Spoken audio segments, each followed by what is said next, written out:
Hello friend, Anas chemistry lecture के इस video lecture में आप सभी का स्वागत है। इस वीडियो लेक्चर में हम क्लास 10th की चैप्टर 10 फिजिक्स का परावर्तन तथा अपवर्तन शुरू करने जा रहे हैं। मैंने आपकी केमिस्ट्री कंप्लीट करवा दी थी। केमिस्ट्री के आपके 5 चैप्टर पूरे हो चुके हैं।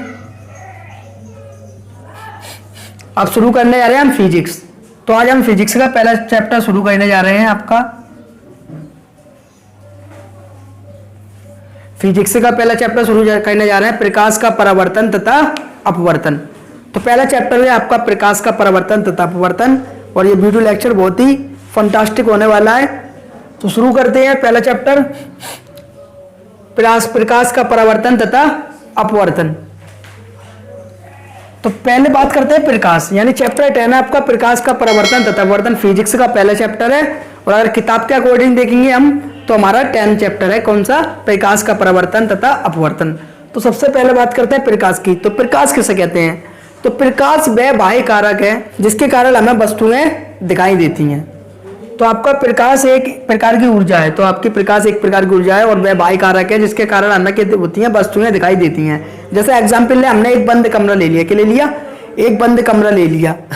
अब उसके अंदर कुर्सी लगी है, मेज रखी है और बर्तन रखे हैं, और उसके अंदर अंधेरा है, तो हमें कुछ नहीं दिखाई देगा। फिर हमने क्या करा? लाइट ऑन करी। लाइट ऑन करी तो हमें कुर्सी दिखाई दी, बर्तन दिखाई दिए, जो मेज रखी थी वो दिखाई दी। तो इससे हमें क्या समझ में आया? जो प्रकाश होता है सबसे पहले वस्तु पर पड़ता है। किस पर पड़ता है? वस्तु पर, यानी मेज पर, कुर्सी पर, और उस कुर्सी मेज पर टकराकर हमारी आंख में जाता है। यानी प्रकाश जो होता है आपका मेज पर पड़े, कुर्सी पर पड़े, किसी वस्तु पर पड़े, उसमें टकराकर हमारी आंख पर जाता है, फिर हमें वो वस्तु दिखाई देती है। तो हमें प्रकाश नहीं दिखाई देता है, हमें प्रकाश के कारण वस्तुएं दिखाई देती हैं। तो जो प्रकाश जब किसी वस्तु पर पड़ता है तो उससे जो प्रकाश टकराकर का आता है, हमारी आंख मर जाता है और हमें वस्तु दिखाई देने लगती है। हमें हमारा जो वस्तु का प्रतिबिंब होता है वो बनता है किस पर? रेटिना पर। किस पर बनता है? रेटिना पर। यानी जो हमारी आंख होती है, आंख में हमारी रेटिना होती है, उस पर क्या बनता है? वस्तु का प्रतिबिंब बनता है। ठीक है। तो प्रकाश एक ऊर्जा का रूप है जिसके कारण हमें वस्तुएं दिखाई देती हैं। यानी अंधेरे में हमें कोई वस्तु दिखाई नहीं देगी। अंधेरा कमरा है, उसमें कोई वस्तु रखी हुई हमें दिखाई नहीं देगी। जब हम प्रकाश जलाएंगे तो पहले प्रकाश उस वस्तु पर पड़ेगा, वस्तु पर टकराकर हमारी आंख में उसका प्रतिबिंब बनेगा और हमें वस्तु दिखाई देने लगेगी। प्रतिबिंब का बनता है? रेटिना पर बनता है। अब बात करते हैं हम प्रकाश के गुण की। तो पहला, प्रकाश के कारण हमें वस्तुओं को देख पाते हैं। तो ये बहुत इंपॉर्टेंट बात है कि प्रकाश के कारण हम वस्तुओं को देख पाते हैं, लेकिन प्रकाश को हम देख नहीं पाते हैं। कोई क्या प्रकाश को देखा है? नहीं, प्रकाश को नहीं देख पाते हम, प्रकाश के कारण वस्तुओं को देख पाते हैं। दूसरा पॉइंट, प्रकाश विद्युत चुंबकीय तरंगों के रूप में चलता है। यानी जो प्रकाश होता है विद्युत चुंबकीय तरंगों के रूप में भी चलता है। विद्युत चुंबकीय तरंगें कौन सी? तुम्हारी एक्स किरणें, गामा किरणें, एक्स किरणें, गामा किरणें, माइक्रो किरणें,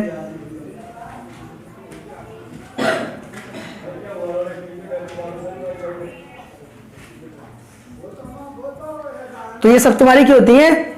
वैद्युत चुंबकीय तरंगें होती हैं। प्रकाश वैद्युत चुंबकीय तरंगों के रूप में चलता है। एक्स किरणें का यूज किस लिए करते हैं? हम एक्सरे करने के लिए करवाते हैं। यानी जो हम खड़े हो जाते हैं, हमारा जो एक्सरे होता है वो हमारे ऊपर कौन सी किरणें डालते हैं? एक्स किरणें। तो ये होती है वैद्युत चुंबकीय तरंगें होती हैं। तो एक्स किरणें। दूसरा क्या है? माइक्रो किरणें, जैसे माइक्रो वेव भी कहते हैं, जिसमें हम समोसे वगैरह के होते हैं सेकते हैं।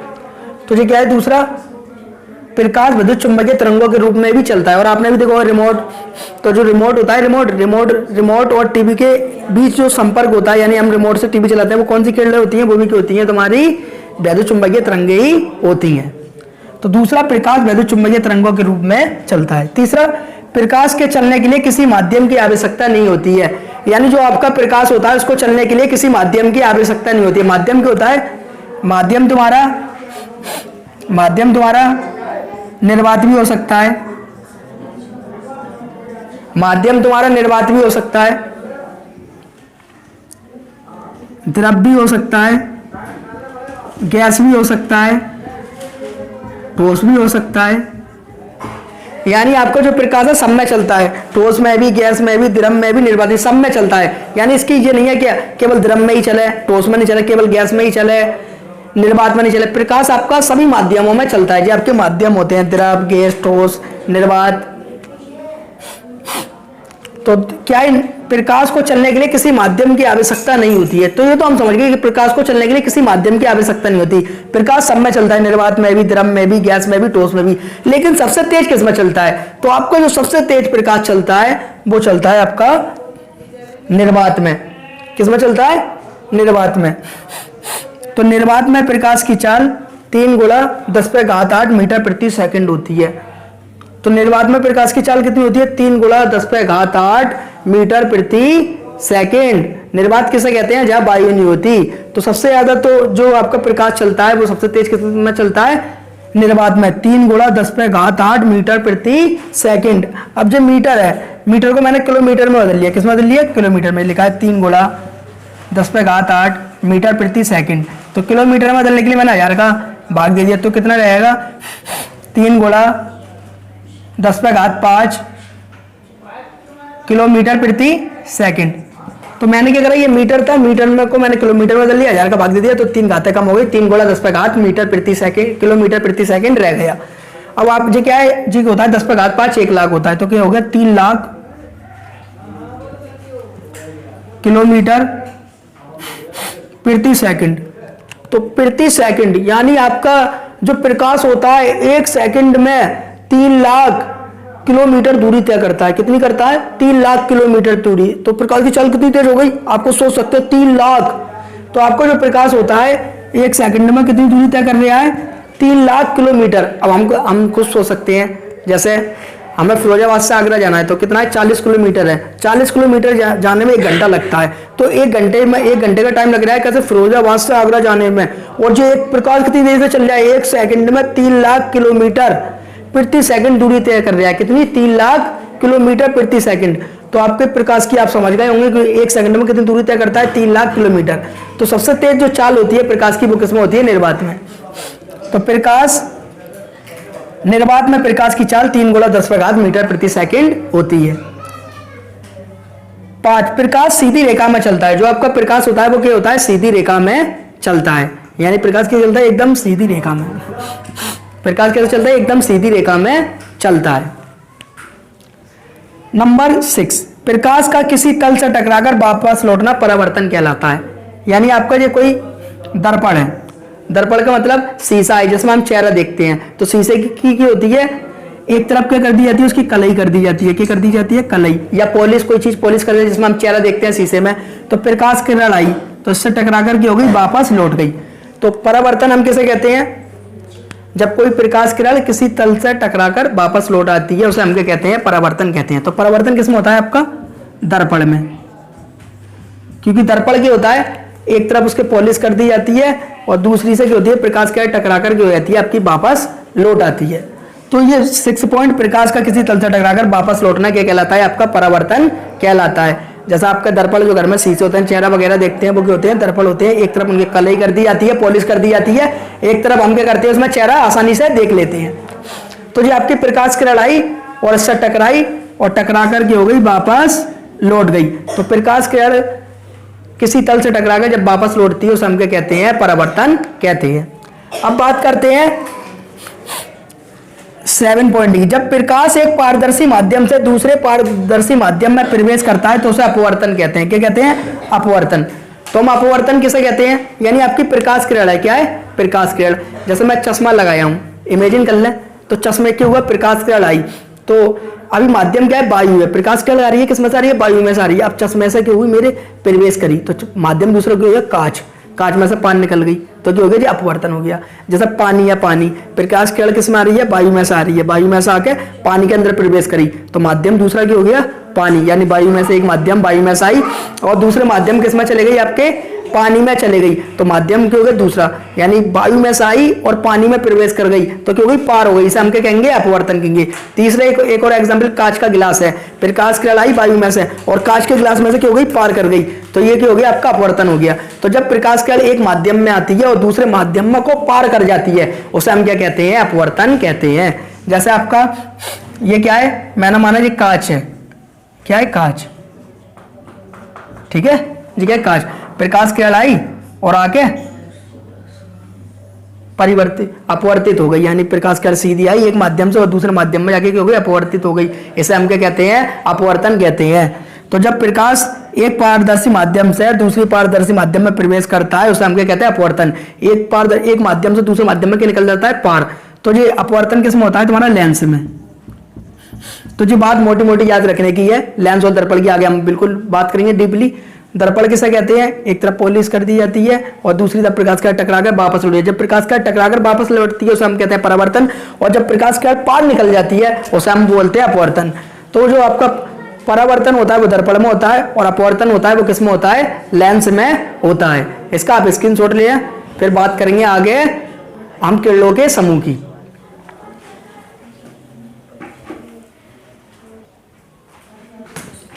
अब बात करते हैं हम किरण पुंज की, यानी किरण पुंज किसे कहते हैं। तो टॉपिक है हमारा किरण पुंज, यानी किरण पुंज किसे कहते हैं। जब बहुत सारी किरणें एक साथ इकट्ठी होकर आती हैं उसे हम क्या कहते हैं, किरण पुंज कहते हैं। यानी हम किरणों के समूह को किरणों के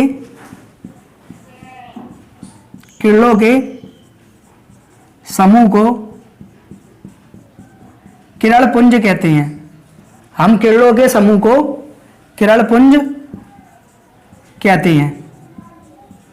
यानी जब आपकी बहुत सारी किरणें एक साथ इकट्ठी होकर आ रही हैं इसे हम क्या कहेंगे, किरण पुंज कहेंगे। जब बहुत सारी किरणें आपकी एक साथ इकट्ठी होकर आती हैं उसे हम क्या कहते हैं, किरण पुंज कहते हैं। किरण पुंज आपकी 3 प्रकार की होती है। कितने प्रकार की होती है, 3 प्रकार की।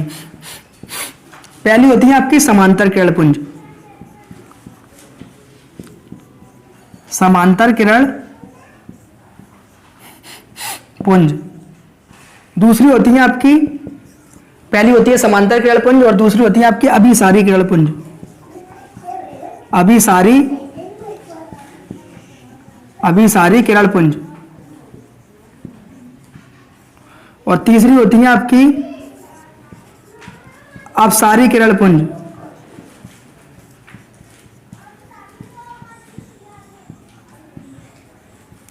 तो किरण पुंज आपकी 3 प्रकार की होती हैं। एक होती है समांतर किरण पुंज, दूसरी होती है अभिसारी किरण पुंज और तीसरी होती है अपसारी किरण पुंज। समांतर किरण पुंज हम किसे कहते हैं, जब आपकी बहुत सारी किरणें, जब आपकी बहुत सारी प्रकाश किरणें एक दूसरे के समांतर होकर आ रही होती हैं। जब आपकी बहुत सारी किरणें एक दूसरे के समांतर होकर आ रही होती है, यानी बराबर दूरी से। यानी ये देखो इन सब में क्या है, बराबर दूरी से। जब बहुत सारी किरणें आपस में समांतर दूरी से आ रही होती है उसे हम क्या कहते हैं, समांतर किरण पुंज कहते हैं। क्या कहते हैं, समांतर किरण पुंज। जब आपकी बहुत सारी किरणें एक दूसरे से समान दूरी पर आ रही होती है उसे हम क्या कहते हैं, समांतर किरण पुंज कहते हैं। अब बात करते हैं अभिसारी किरण पुंज, यानी आपकी बहुत सारी किरणें आ रही हैं भिन्न दिशाओं से। ये आ रही है, ये आ रही है, ये आ रही है। आपकी बहुत सारी किरणें भिन्न दिशाओं से आ रही हैं। ये आ रही है आपकी, ठीक है, एक ये आ रही है, एक ये आ रही है आपकी, एक ये आ रही है। तो जो आपकी बहुत सारी किरणें भिन्न दिशाओं से आ रही हैं, एक ही आ रही है इस दिशा से, एक ही आ रही है, तीसरी आ रही है, चौथी आ रही है, और मिल रही क्या है, एक बिंदु पर मिल रही हैं। तो आपकी जब बहुत सारी किरणें भिन्न दिशाओं से आकर एक बिंदु पर इकट्ठी होती हैं उसे हम अभिसारी किरण पुंज कहते हैं।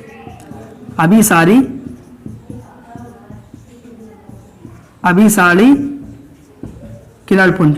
तो अभिसारी किरण पुंज किसे कहते हैं, यानी बहुत सारी किरणें आए भिन्न दिशाओं से और आकर एक बिंदु पर इकट्ठी हो जाए उसे हम क्या कहते हैं, अभिसारी किरण पुंज कहते हैं। यानी बहुत सारी किरणें आकर भिन्न दिशाओं से एक बिंदु पर आकर इकट्ठी हो जाए उसे हम क्या बोलते हैं, अभिसारी किरण पुंज कहते हैं। अपसारी इसका उल्टा हो जाता है, यानी एक बिंदु से बहुत सारी किरणें भिन्न दिशाओं में जाती हैं। एक बिंदु से बहुत सारी किरणें भिन्न दिशाओं में जाती हैं। एक बिंदु से बहुत सारी किरणें भिन्न दिशाओं में जाती हैं। जब आपकी बहुत सारी, एक बिंदु से बहुत सारी प्रकाश किरणें भिन्न दिशाओं में जाती हैं उसे हम अपसारी किरण पुंज कहते हैं। जब आपके एक बिंदु से बहुत सारी, जैसे एक बिंदु है, इससे बहुत सारी किरण पुंज के भिन्न दिशाओं, एक ये गई, एक ये गई, एक ये गई, इसे हम क्या कहते हैं, अपसारी किरण पुंज कहते हैं। इसका आप स्क्रीनशॉट ले लें।